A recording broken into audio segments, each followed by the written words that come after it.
Hi, my name is Julia Barrett and I'm 21 years old and I came here from the George Washington University in Washington, D.C.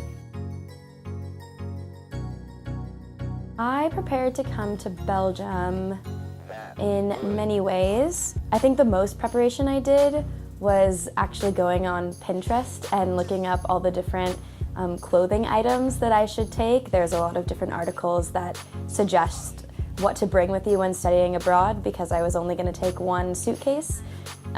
So that was like a challenging thing for me, but school-wise, this might sound silly, but I just really made sure to come with an open mind because I knew it was going to be different than what I'm used to at home. The most challenging thing that I found when I first arrived, which I didn't expect, was feeling really isolated as an English speaker among all the French speakers because I had taken French in high school and in college and I thought that I knew enough to get by, but you know, there's slang and people talk really quickly and there are a lot of just words that I didn't know from a classroom setting, and so in the beginning it was actually really hard not to feel lonely and isolated when I felt like I couldn't communicate with people around me easily, so that was hard. Going back to what I was talking about with the language barrier, I adapted by really just making a decision that I needed to learn some of the different words and that it was okay to ask questions and it was okay to tell people, do you speak English? Or can you speak more slowly? Can you explain that to me? And that it didn't mean I was dumb. It didn't mean I didn't know how to communicate. It just meant that I'm learning a new language and that's okay. But I think that that did take some time to adapt and actually accept. I'm happy to have discovered and learned so many things. That's hard to make concise, but I'm really happy to have learned the transportation here. I live about an hour away from school, and so that's forced me to learn the different trams and metros, and on those routes I've had the opportunity to stop and get off when something looks interesting or cool, and then have found all of these different neighborhoods and areas with different bars and restaurants and museums and exciting things to do that I think if I didn't live that far, I might not have been forced to explore. So yeah, I'm really excited to have learned about the transportation here. Surprisingly, it does feel very much like home. After fall break, I came back, I was in Ireland and I came back to Belgium, and that was sort of the first time it hit me that I was traveling back home, not, you know, going back to the States, but coming back here, which was my new home, and it felt really comfortable to come back. So that was a really cool feeling. If I had to give advice to students that are thinking about going abroad and that are thinking about going to Belgium in particular, I would say to really do some research before and decide what kind of a city makes you happy. Do you want a place that is more urban?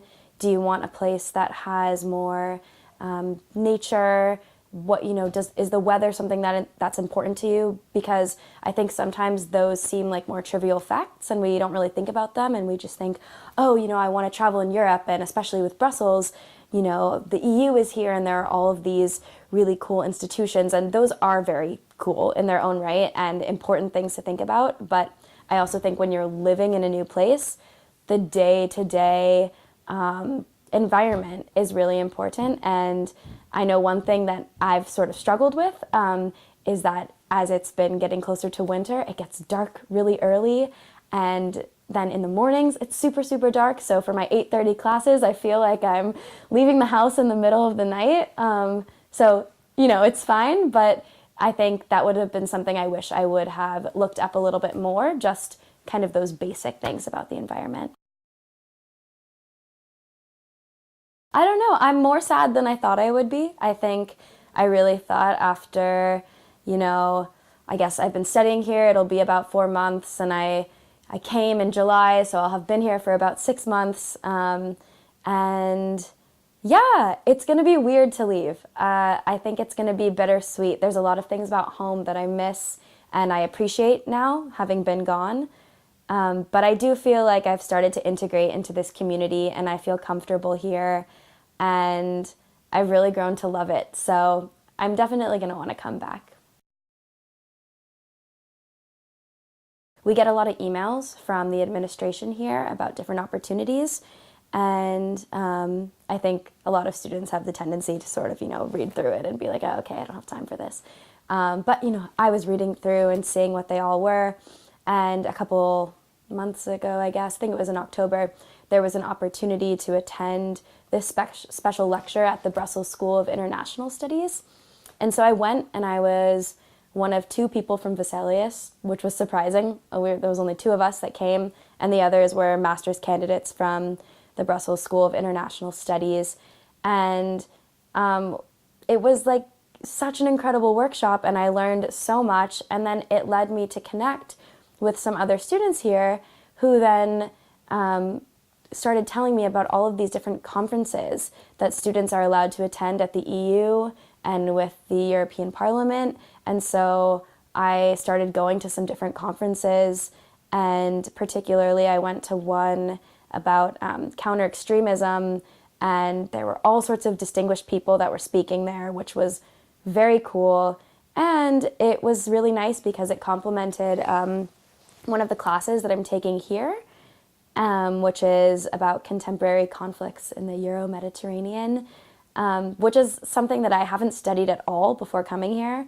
And yeah, I just think that's something that's so particular to Brussels, because even though I do live in Washington, D.C., so there are a lot of opportunities to go into the field and apply that back to schoolwork, it was really special to be sitting in the classroom one day learning about all of these topics and then being at this conference with all sorts of parliament members and journalists and former diplomats, giving their opinions at the EU the next day. So yeah, that was a very cool experience.